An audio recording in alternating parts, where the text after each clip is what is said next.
ఒక్కసారి మనం బాప్తిసం పొందుకున్న తర్వాత వెనక్కి తిరిగి చూడకూడదు.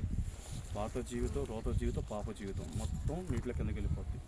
పరిశుద్ధమైన జీవితం, పవిత్రమైన జీవితం, యేసయ్య కొరకు బ్రతికే జీవితం పైకి వస్తుంది. అట్టి విధంగా నువ్వు ఉండాలి, మీరు ఉండాలి. ఎందుకంటే ఒక్కసారి బాప్తిసం పొందిన తర్వాత వెనకడుగు వేసేవాడు ఆయన శిష్యుడు కాదు.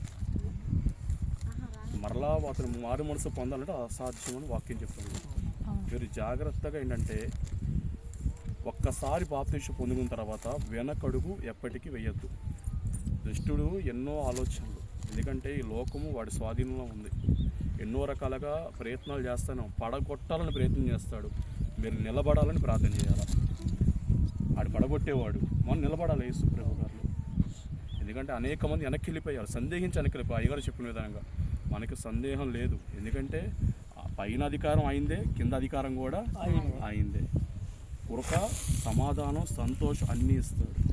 చాలామంది అంటే బాప్తిసం పొందుకునే ముందు వరకు ఏంటంటే పొందుకుని ఎందుకు వెనకాడతారంటే సమస్యలు, శ్రమలు, కష్టాలు, బాధలన్నీ వచ్చేస్తాయి అనుకుంటారు. ఒక మాట జాగ్రత్తగానండి, ఎన్ని శ్రమలు వచ్చినా, ఎన్ని సమస్యలు వచ్చినా దేవుడికి నిలబడితే పైన సుఖపడతావు.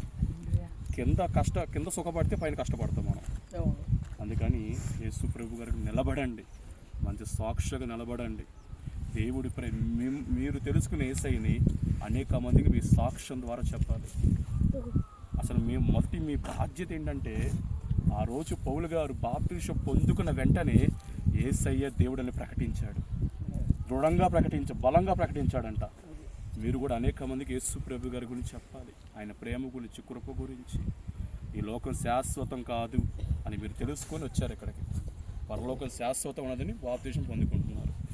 అన్నీ తెలుసుకునే వచ్చారు కదా, అన్నీ తెలుసుకున్నారు కదా.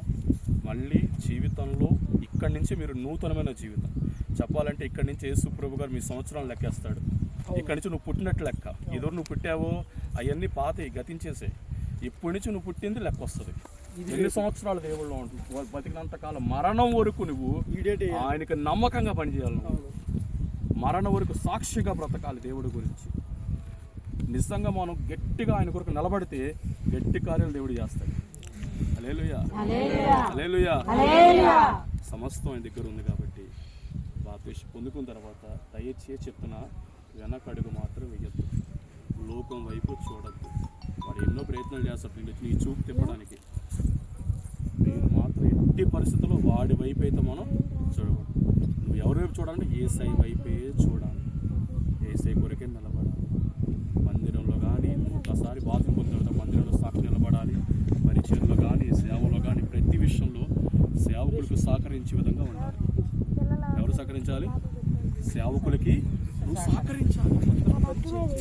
అది గొప్ప భాగ్యం.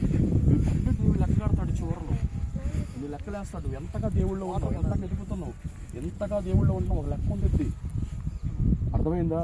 మందిరంలో పరిచర్య చేయాలి, సేవకుడికి సాటిగా సహకారిగా ఉండాలి, ప్రతి విషయంలో సహాయం చేసే వాళ్ళగా ఉండాలి. మందిరంలో దేవుడి కొరకు నిలబడాలి ప్రతి విషయంలో. అన్నిటికన్నా ప్రాముఖ్య విషయం ఏంటంటే నువ్వు తెలుసుకునే యేసయ్యని అనేకులు తెలుసుకునేలా చేయాలి. ఇక అంతే.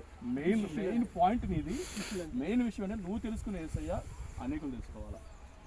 నువ్వు రక్షించబడిన విధంగా అనేకులు రక్షించబడాలి. మీకు నరకం ఎలాగ తప్పించబడిన విధానంగా అనేకులు నరకం తప్పించబడాలి. ఇక అంతే. ఏ కోరిక ఏవి కూడా నీకు ఉండకూడదు. సంతోషం, సమాధానం అన్ని దేవుళ్ళలో ఉన్నాయి. ఒక్కసారి అంటారు కదా, జుంటి తేనెల కాన్న మధురమైనది అయింది. ఒక్కసారి కనుక మనం టేస్ట్ చూస్తే